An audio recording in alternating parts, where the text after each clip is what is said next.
नमस्कार दोस्तों, स्वागत है आपका अपने इस यूट्यूब चैनल में। दोस्तों, आप लोग कैसे हैं? आशा करता हूं आप लोग बहुत ही अच्छे होंगे और आपकी तैयारी बहुत ही अच्छी चल रही होगी।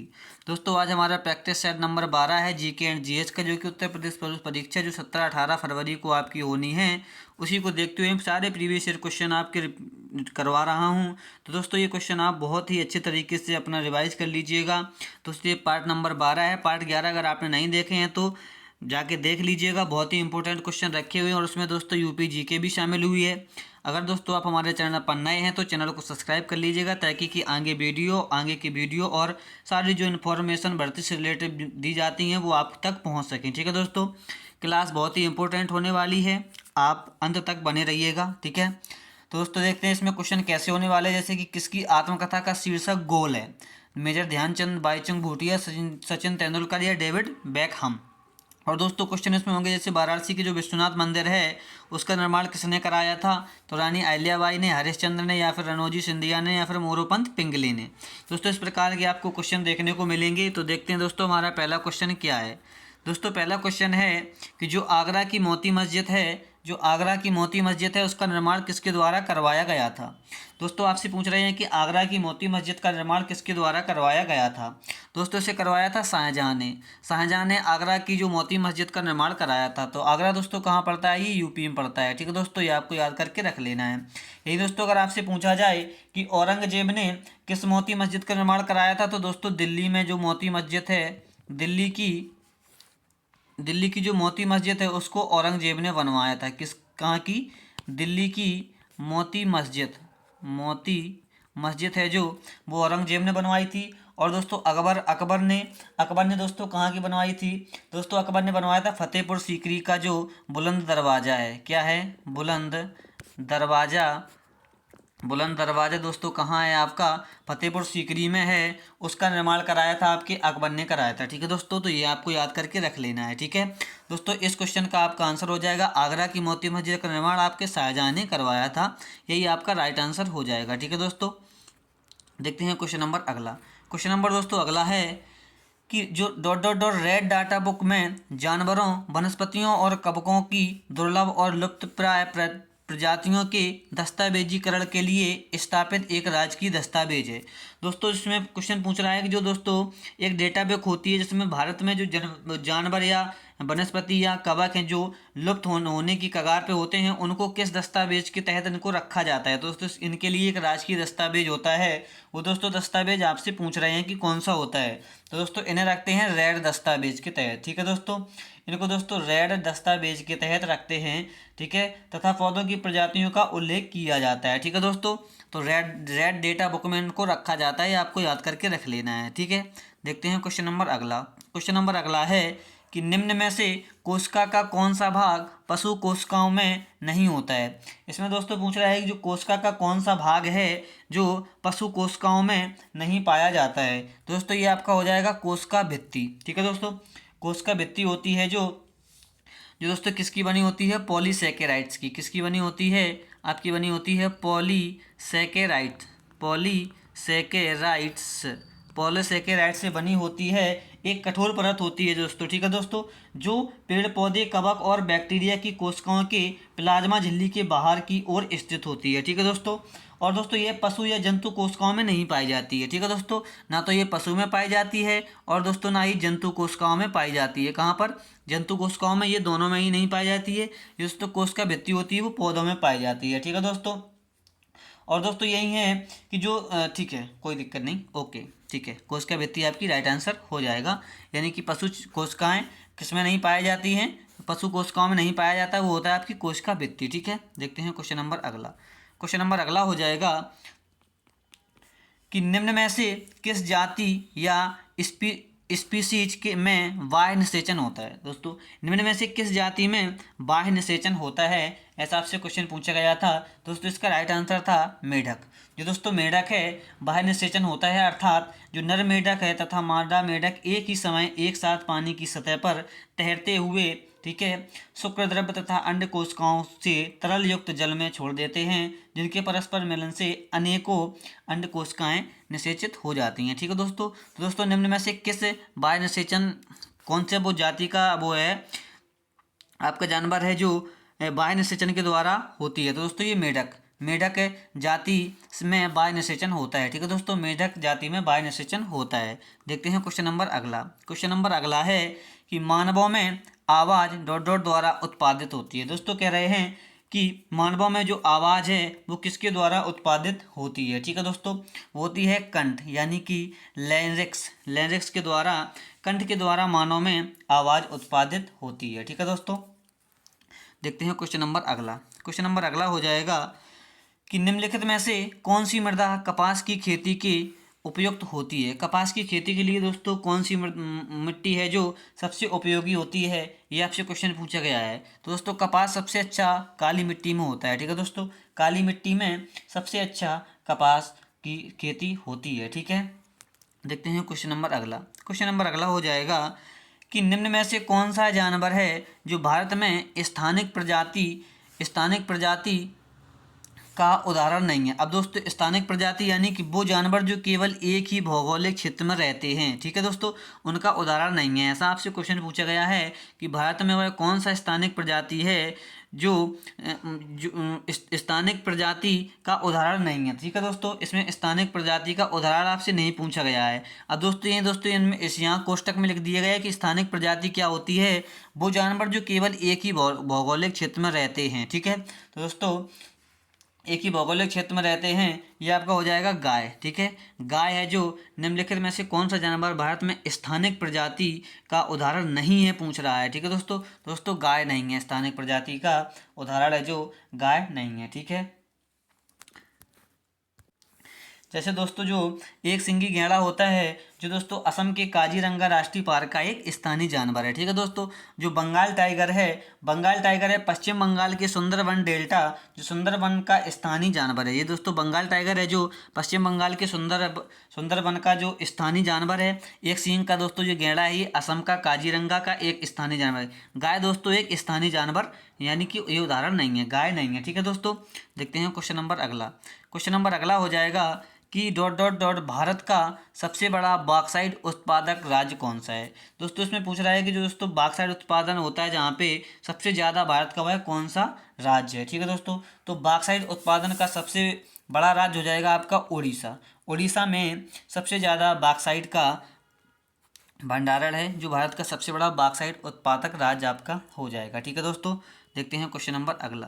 क्वेश्चन नंबर अगला है कि निम्नलिखित में से किस प्रकार का कोयला उच्चतम गुणवत्ता का होता है। तो दोस्तों इसमें आपसे पूछा है कि किस प्रकार का कोयला उच्चतम गुणवत्ता का होता है। ये दोस्तों क्वेश्चन हम पिछली क्लास में करा चुके हैं। तो दोस्तों ये हो जाएगा आपका एंथ्रेसाइड कोयला है जो सबसे उच्चतम गुणवत्ता का होता है। दोस्तों उच्चतम गुणवत्ता यानी कि जिसमें कार्बन की मात्रा सबसे ज़्यादा हो। ठीक है दोस्तों, जिसमें कार्बन की मात्रा सबसे ज़्यादा हो। तो दोस्तों जो आपका एंथ्रेसाइड होता है इसमें 90 से 95% कार्बन की मात्रा होती है। 90 से 95% कार्बन की मात्रा होती है। दोस्तों जो पीट होता है, पीट में दोस्तों 40% से कम होती है इसमें कार्बन की मात्रा। ठीक है दोस्तों, और दोस्तों जो बिटुमिनस है, बिटुमिनस में आपका 55 से 80% कार्बन की मात्रा होती है। बिटुमिनस में होती है जो कार्बन की मात्रा 55 से 80। यही दोस्तों लिग्नाइट में 40 से 55% की मात्रा इसमें होती है। ठीक है दोस्तों, ये आपको याद करके रख लेना है। दोस्तों कोयला सबसे उच्चतम गुणवत्ता वाला कौन सा होता है, एंथ्रेसाइड। ठीक है, देखते हैं क्वेश्चन नंबर अगला। क्वेश्चन नंबर अगला है कि निम्नलिखित में से पंजाब का कौन सा प्रसिद्ध वाद्य यंत्र लड़कियों की कई छड़ियों से मिलकर बना होता है। दोस्तों यहाँ क्या है कि निम्नलिखित में से कौन सा पंजाब का प्रसिद्ध वाद्य यंत्र है जो लकड़ियों की कई छड़ियों से मिलकर बना होता है। सॉरी दोस्तों यहाँ लड़कियों कब गया है, यहाँ दोस्तों लकड़ियों है। ठीक है, लकड़ियों की कई छड़ियों से मिलकर बना होता है। तो दोस्तों पंजाब का वह कौन सा वाद्य यंत्र है जो लकड़ियों की कई छड़ियों से मिलकर बना होता है। मशक है या फिर चिमटा है या फिर चिक्का है या फिर खड़ताल है। दोस्तों ये आपका हो जाएगा चिक्का है जो लकड़ियों की कई छड़ियों से मिलकर बना होता है। ठीक है दोस्तों, और दोस्तों इसे सप या सूप भी कहते हैं। क्या कहते हैं, सप या सुप भी कहते हैं। ठीक है दोस्तों, ठीक है। और दोस्तों भांगड़ा और मालवी गिद्धा के समय इसे बजाया जाता है। चिक्का को भांगड़ा और गिद्धा के समय बजाया जाता है। जो दोस्तों पंजाब का लोक नृत्य है भांगड़ा और गिद्धा, उसी के समय ये चिक्का बजाया जाता है। देखते हैं क्वेश्चन नंबर अगला। क्वेश्चन नंबर अगला है कि विश्व स्वास्थ्य दिवस प्रतिवर्ष कब मनाया जाता है। दोस्तों ये भी क्वेश्चन हम करा चुके हैं कि विश्व स्वास्थ्य दिवस कब मनाया जाता है। दोस्तों 7 अप्रैल को मनाया जाता है। ठीक है दोस्तों, 7 अप्रैल को विश्व स्वास्थ्य दिवस मनाया जाता है। ठीक है, देखते हैं क्वेश्चन नंबर अगला। क्वेश्चन नंबर अगला है कि महात्मा गांधी के प्रिय भजनों में से एक वैष्णव जन तो के रचयिता कौन है। दोस्तों जो महात्मा गांधी का एक प्रिय भजन है, एक है जो वैष्णव जन तो कि रचयिता कौन है। इसमें दोस्तों रचयिता आपसे पूछे गए हैं कि कौन है। तो दोस्तों ये हो जाएंगे आपके नरसिंह मेहता। नरसिंह मेहता का वैष्णव जन तो ये दोस्तों इनका एक कृति है। इसके ये रचयिता हैं जो महात्मा गांधी के प्रिय भजनों में से ये एक है। ठीक है दोस्तों, देखते हैं क्वेश्चन नंबर अगला। क्वेश्चन नंबर अगला है कि योगक्षेमम बहाम्यहम किसका आदर्श वाक्य है। ये दोस्तों आपसे वाक्य पूछा गया है कि योगक्षेमम बाहमयहम किसका आदर्श है। ठीक है दोस्तों, तो दोस्तों भारतीय स्टेट बैंक का है, या फिर LIC ऑफ इंडिया का है, या फिर लोकसभा का है, या फिर प्रधानमंत्री कार्यालय का है। ठीक है दोस्तों, तो दोस्तों ये आपका हो जाएगा LIC ऑफ इंडिया, यानी भारतीय जीवन बीमा निगम का ये आदर्श वाक्य है। ठीक है दोस्तों, जिसका आपका नाम है योगक्षेमम बाहाम्यहम किसका आदर्श वाक्य है दोस्तों। तो ये हो जाएगा आपका LIC ऑफ इंडिया का, यानी भारतीय जीवन बीमा निगम का ये हो जाएगा। ठीक है दोस्तों जो भारतीय जीवन बीमा का जो स्थापना है 1956 में हुई थी। 1956 में भारतीय जीवन बीमा की स्थापना हुई थी। ठीक है, और ये इसका आदर्श वाक्य रखा गया है दोस्तों। जिसका तात्पर्य क्या हो जाएगा आपका, जो योगक्षेमम बाहम्यम है, इसका अर्थ हो जाएगा आपका कल्याण हमारा दायित्व। क्या हो जाएगा, आपका कल्याण हमारा दायित्व। ये दोस्तों इसका अर्थ है। ठीक है दोस्तों, तो ये किसका हो जाएगा, LIC ऑफ इंडिया का। देखते हैं क्वेश्चन नंबर अगला। क्वेश्चन नंबर अगला है कि भारत और श्रीलंका को कौन सा जलडमरू मध्य अलग करता है। ठीक है दोस्तों, यहाँ दोस्तों आपसे जल संधि भी कह सकते हैं इसको, जल संधि भी आपसे पूछ सकता है कि भारत और श्रीलंका के बीच कौन सी जल संधि है। ठीक है दोस्तों, तो दोस्तों ये आपकी हो जाएगी पाक जल डमरू मध्य, यानी कि पाक जल संधि। जो पाक जल संधि है वो भारत और श्रीलंका के बीच है। दोस्तों अगर आपसे पूछा जाए कि दोस्तों इसका निर्धारण किसने किया था, जो पाक जल संधि है इसका निर्धारण किसने किया था, दोस्तों इसका निर्धारण किया था रॉबर्ट पाक ही नाम था इनका। इन्हीं ने इसका निर्धारण किया था। इन्हीं के नाम पे ये पाक जलडमरू मध्य रखा गया है। ये दोस्तों मद्रास प्रेसिडेंसी के गवर्नर थे रॉबर्ट पाक। इन्होंने ही इनका निर्धारण किया था पाक जल संधि का। ठीक है दोस्तों, देखते हैं क्वेश्चन नंबर अगला। क्वेश्चन नंबर अगला है कि 1662 ईस्वी में पुर्तगाल के राजा ने इंग्लैंड के चार्ल्स द्वितीय को कौन सा भारतीय तटीय शहर दहेज के तौर पर उपहार में दिया था। दोस्तों 1962 में पुर्तगाल के राजा ने इंग्लैंड के चार्ल्स द्वितीय को कौन सा भारतीय राज्य है जो दहेज के तौर पर उपहार में दिया था। ठीक है दोस्तों, तो ये दिया था आपका मुंबई दिया था पुर्तगाल के राजा। इंग्लैंड के चार्ल्स द्वितीय को इन्होंने मुंबई उपहार में दे दिया था, जो कि 1962 की बात है। ठीक है, देखते हैं क्वेश्चन नंबर अगला। क्वेश्चन नंबर अगला है कि किस भारतीय दार्शनिक विचारक को 1893 में शिकागो में आयोजित विश्व धर्म संसद में अपने संबोधन के लिए याद किया जाता है। तो दोस्तों किसको याद किया जाता है, जो 1893 में शिकागो में आयोजित विश्व धर्म संसद में अपने संबोधन के लिए याद किया जाता है। दोस्तों स्वामी विवेकानंद को याद किया जाता है। जो सम्मेलन हुआ था शिकागो में विश्व धर्म संसद का सम्मेलन, तो दोस्तों संबोधन के लिए याद किया जाता है स्वामी विवेकानंद को। ठीक है, देखते हैं क्वेश्चन नंबर अगला। क्वेश्चन नंबर अगला है कि हरवंश राय बच्चन को उनके किस काव्य संग्रह के लिए जाना जाता है। ठीक है दोस्तों, जो हरवंश राय बच्चन हैं इनको किस काव्य संग्रह के लिए जाना जाता है। तो दोस्तों मधुशाला इनकी मधुशाला के लिए इन्हें जाना जाता है। ये इनकी एक काव्य संग्रह मधुशाला है जो 1935 में प्रकाशित हुई थी, इसी के लिए इनको जाना जाता है। ठीक है, ये रचना इनकी बहुत ही प्रसिद्ध हुई थी।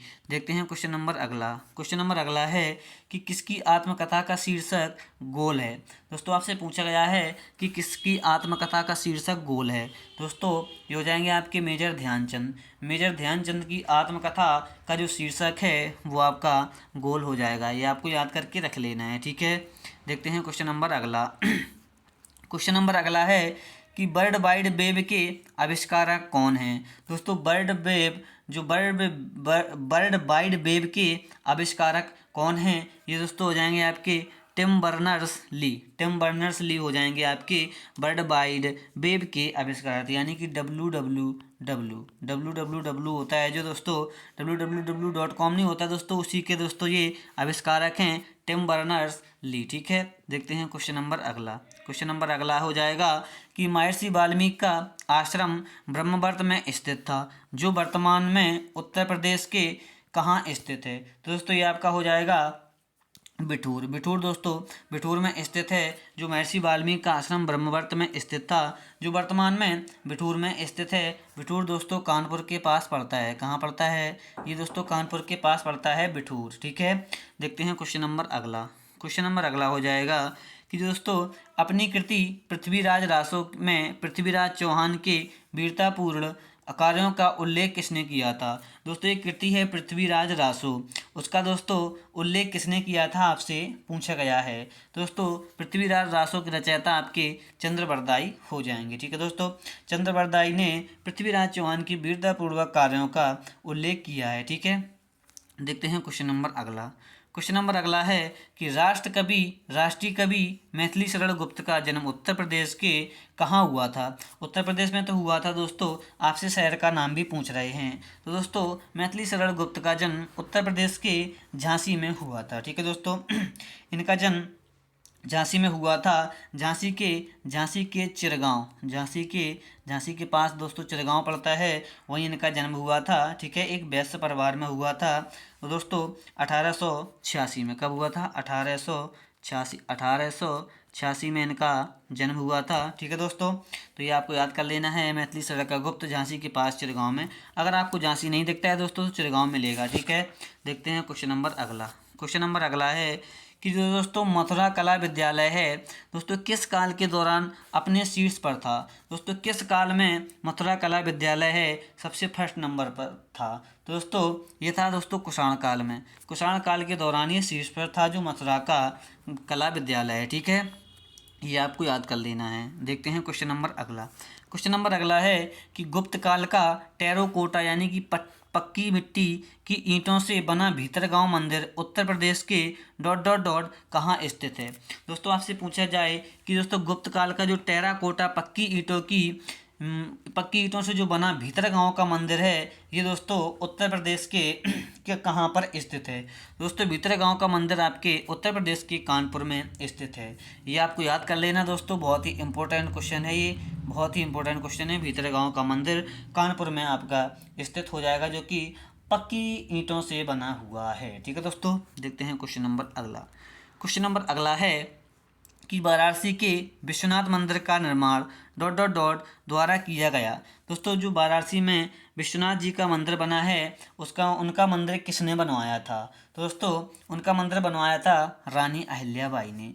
रानी अहिल्याबाई ने विश्वनाथ मंदिर का निर्माण करवाया था। ठीक है दोस्तों, और दोस्तों वाराणसी को काशी के नाम से भी जानते हैं, और दोस्तों इसे बनारस भी कहते हैं। ठीक है, इसे बनारस भी कहते हैं। ठीक है, तो ये आपको याद कर लेना है। रानी अहिल्याबाई ने काशी विश्वनाथ मंदिर का निर्माण कराया था। देखते हैं क्वेश्चन नंबर अगला। क्वेश्चन नंबर अगला है कि जो उत्तर प्रदेश के लोकायुक्त यानी कि भ्रष्टाचार प्राधिकरण है के पद का सृजित किया गया था। दोस्तों ये इसकी स्थापना है, इसके पद का सृजित कब किया गया था ऐसा आपसे पूछा गया है। ठीक है दोस्तों, तो दोस्तों कब किया गया था? 1975 में उत्तर प्रदेश के लोकायुक्त पद का, ठीक है, सृजन किया गया था। तो ये आपका राइट आंसर हो जाएगा। ठीक है, देखते हैं क्वेश्चन नंबर अगला। क्वेश्चन नंबर अगला है कि फर्रुखाबाद में जो गंगा नदी के किनारे मुगल घाट का निर्माण बादशाह नहीं करवाया था। दोस्तों जो फर्रुखाबाद में जो गंगा नदी के किनारे है मुगल घाट है, उसका निर्माण किसने करवाया था, ऐसा क्वेश्चन आपसे पूछा गया है। तो दोस्तों उसका इनका मुगल घाट का निर्माण कराया था औरंगजेब ने मुगल घाट का निर्माण कराया था। ठीक है दोस्तों। और दोस्तों ये जो मुगल घाट है द्रौपदी कुंड के समीप है। ठीक है, ये दोस्तों जो मुगल घाट है ये द्रौपदी कुंड के समीप है। ठीक है, तो थैंक यू दोस्तों क्लास लेने के लिए। बहुत आपकी क्लास कैसी लगी आपको, आशा करता हूँ अच्छी लगी होगी। अगर दोस्तों कमेंट में बताइएगा कैसी क्लास है, कैसे क्वेश्चन हैं। ठीक है, और दोस्तों अगर अच्छी लगी हो क्लास तो दोस्तों को शेयर कीजिएगा और लाइक और कमेंट कीजिएगा। ठीक है, मिलते हैं दोस्तों कल अगली वीडियो के साथ। जय हिंद।